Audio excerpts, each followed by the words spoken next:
Hello बच्चों, let's read the question and the question says that column 1 contains list of processes involving expansion of ideal gas.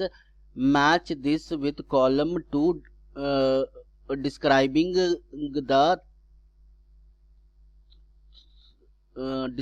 the thermodynamic change during this process. Indicate your answer by darkening the appropriate bubbles in the 4x4 matrix given in the ORS. तो ये सवाल में बोल रहा है कि दो जो कॉलम दिया जो ना कॉलम 1 और कॉलम 2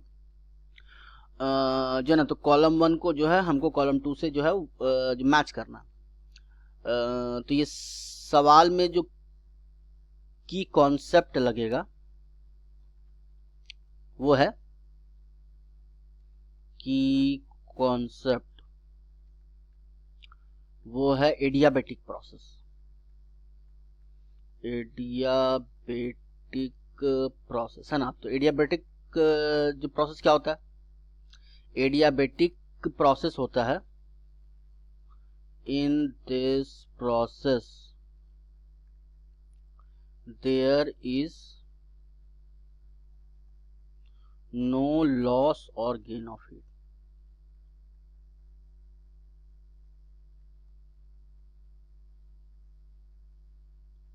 है ना. तो जैसा कि यहाँ फर्स्ट कॉलम में बोल रहा है कि an insulated container has 2 chamber separated by valve. Chamber 1 contains ideal gas and chamber 2 has vacuum. The valve is open. तो यहाँ पर बोल रहा है कि एक इंसुलेटेड कंटेनर है. तो इंसुलेटेड कंटेनर जब रहेगा तो इससे ना तो हीट अंदर जाएगा और ना ही हीट जो है वो बाहर निकलेगा. है ना. तो ये वाल्व को जब ओपन करेंगे तो जो चेम्बर 1 से जो है वो चेम्बर 2 में जो गैस जाएगा. तो जब गैस जाएगा तो गैस का वॉल्यूम इंक्रीज करेगा. तो गैस का वॉल्यूम जब इंक्रीज करता है तो असल में जो है जो क्या होता है, टेम्परेचर घटता है जो ना. लेकिन यहाँ पर तो जो ना ये कंटेनर इंसुलेटेड है. तो कंटेनर इंसुलेटेड होने के कारण इससे ना हीट अंदर जाएगा ना बाहर निकलेगा. तो टेम्परेचर जो है वो जो कांस्टेंट रहेगा. तो अगर इसका ए ऑप्शन को देखें तो ये इससे मैच कर रहा है ना, क्यू वाले से. अब दूसरा ऑप्शन चेक करते हैं. An ideal monoatomic gas expands to twice its original volume such that its pressure P is inversely proportional to V square where V is the volume of the gas. तो यहाँ पर बोल रहा है क्या, इसका बी ऑप्शन में check करें कि P जो है inversely proportional to V square है. यानी कि हम क्या लिख सकते हैं कि PV स्क्वायर जो है वो कांस्टेंट है. अब उसके बाद आइडियल गैस इक्वेशन से हम क्या जानते हैं कि PV is equal to NRT होता है. तो PV इज इक्वल टू अगर NRT होता है तो P को क्या लिख सकते हैं, NRT whole divide by V. है ना. तो अगर जो ये P का वैल्यू हम इसमें पुट करें तो यहाँ पर क्या हो जाएगा, NRT whole divided by V into the V square is equal to K. तो ये V से इसका जो ना पावर कैंसल आउट हो गया. तो आ गया मेरा T into V is equal to K divided by यहाँ NR. है ना. यानी कि हम क्या लिख सकते हैं, जो TV इज इक्वल टू फिर उसके बाद कांस्टेंट हो जाएगा. है ना, क्योंकि K भी कांस्टेंट है, N भी कांस्टेंट, R भी कांस्टेंट है. तो ये दूसरा कांस्टेंट आ गया, उसको हम C लिख दिए. तो यहाँ से हम लिख सकते हैं T is equal to C by V. यानी कि जो टेम्परेचर है वो इनवर्सली प्रोपोर्शनल टू वॉल्यूम है. तो यहाँ पर सवाल में बोल रहा था कि वो जो एक्सपैंड किया है गैस, जो ना एक्सपैंड किया जब गैस तो उसका वॉल्यूम डबल हो गया. तो अगर वॉल्यूम जब डबल हो जाएगा तो फिर क्या होगा, टेम्परेचर हाफ हो जाएगा. तो टेम्परेचर इसका हाफ हो जाएगा. अब टेम्परेचर जब हाफ हो जाएगा तो इसका मतलब क्या हुआ कि गैस जो है वो हीट जो लूज किया, यानी heat is lost, heat loss किया. तो इसका अगर ऑप्शन हम चेक करें तो इसमें जो ना टेम्परेचर ऑफ द गैस जो है वो डिक्रीज किया है, यानी ये वाला ऑप्शन होगा, और हीट लॉस किया यानी ये वाला ऑप्शन होगा, है ना। तो ये हो गया बी पार्ट।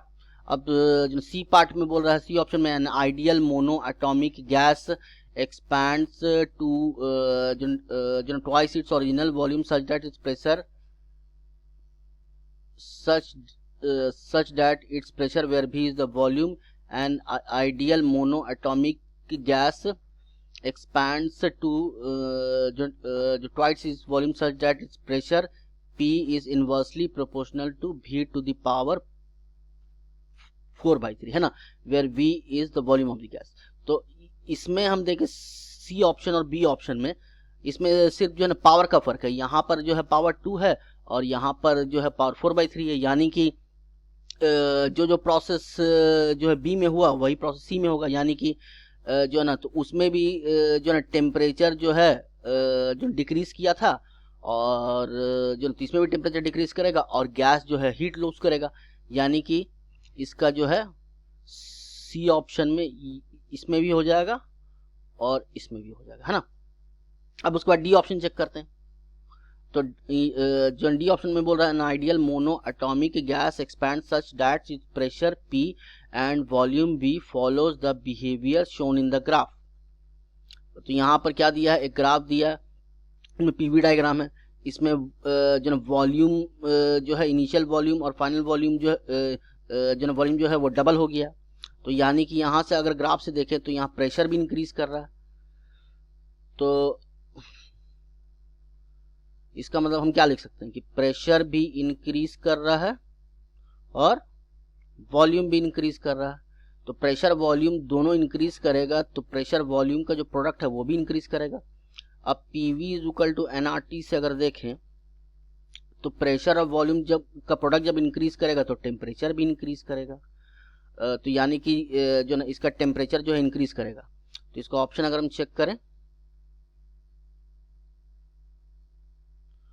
तो इसका जो ना टेम्परेचर जो है वो इंक्रीज कर रहा है ना, तो ये ऑप्शन हो जाएगा जो डी,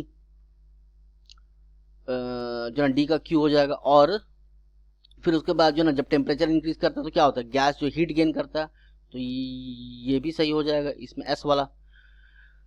तो अगर ऑप्शंस को हम चेक करें तो फिर उसके बाद जो है ना ए का था आपका क्यू, और